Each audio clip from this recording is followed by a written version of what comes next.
इसके बाद में आता है उत्तल दर्पण द्वारा प्रतिबिंब। कैसे बनते हैं? जब यहाँ पर सिर्फ दो कंडीशंस होती हैं उत्तल दर्पण में।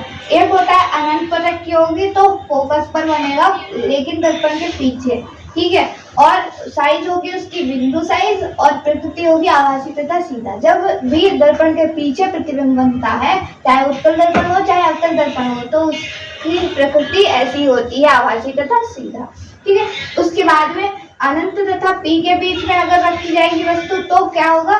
पी तथा एफ के बीच में ही बनेगा लेकिन दूसरी तरफ बनेगा और दर्पण के पीछे बनेगा, ठीक है। दूसरी तरफ मतलब दर्पण के पीछे ही है, ठीक है। साइज कैसा होगा?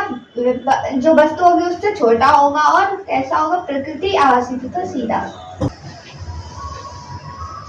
ये हमारा उत्तल दर्पण, ये हमने इसे पॉलिश करा दी।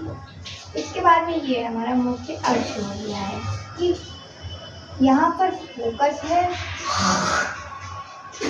ये दर्पण का ध्रुव है, अनंत पर कोई भी वस्तु आपकी रखी हुई है, ये ए और ये बी इसका नाम है। जब अनंत से यहाँ से इसको इस तरह से डालेंगे तो वो क्या होगी? परावर्तित होगी और परावर्तित होकर कहाँ से जाएगी? एफ से जाएगी।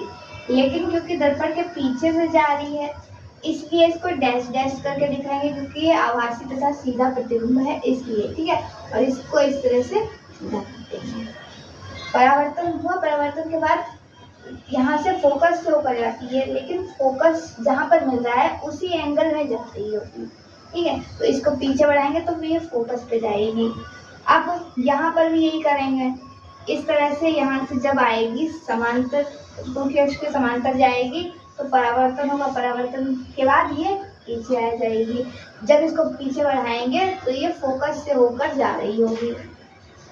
तो यहाँ पर जो प्रतिबिंब बनेगा वो कैसा बनेगा? आभासी तथा सीधा बनेगा, बिंदु साइज का बनेगा और कहाँ पर? दर्पण के पीछे फोकस पर बनेगा और रखा कहाँ पे है? अनंत पर। तो जब उत्तल दर्पण में वस्तु कहाँ पर रखी होगी? अनंत और पी के बीच में। आपका जो मुख्य अक्ष होता है इस तरह से, ठीक है, जो आपका मुख्य अक्ष है इस पे यहाँ पर पी होता है, ध्रुव जिसको कहते हैं। यहाँ पर अनंत से पी के बीच में किसी भी जगह पर आप इस तरह से रखेंगे ए बी वस्तु को, तो सबसे पहले तो हम लोग पी पर डालेंगे, ठीक है। जब पी पर था तो उसी एंगल में वापस भी आ जाएगी किरण, ठीक है। और इसको थोड़ा सा हम लोग पीछे बढ़ाएंगे, परावर्तित किरण को पीछे बढ़ा देंगे। उसी तरह से अब इसको क्या करेंगे? अब हम लोग इसे सी पर डालेंगे।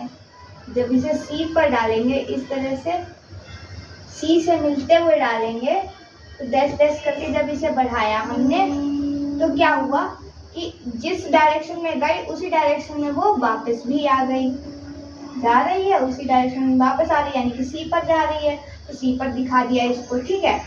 तो जब इसे सी पर दिखाया तो यहाँ पर जो प्रतिबिंब बना वो ए डैश बी डैश कैसा है? सीधा तथा आभासी। और साइज कैसा है? छोटा है।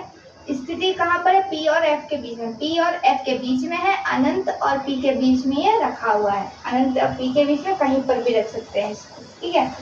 तो ये थे प्रतिबिंब बनने के नियम गोलीय दर्पणों द्वारा। उम्मीद करते समझ में आ गए होंगे। वीडियो समझ में आई हो तो लाइक कीजिएगा, चैनल को सब्सक्राइब कीजिएगा। फिर मिलते हैं एक और नए वीडियो के साथ, तब तक के लिए धन्यवाद।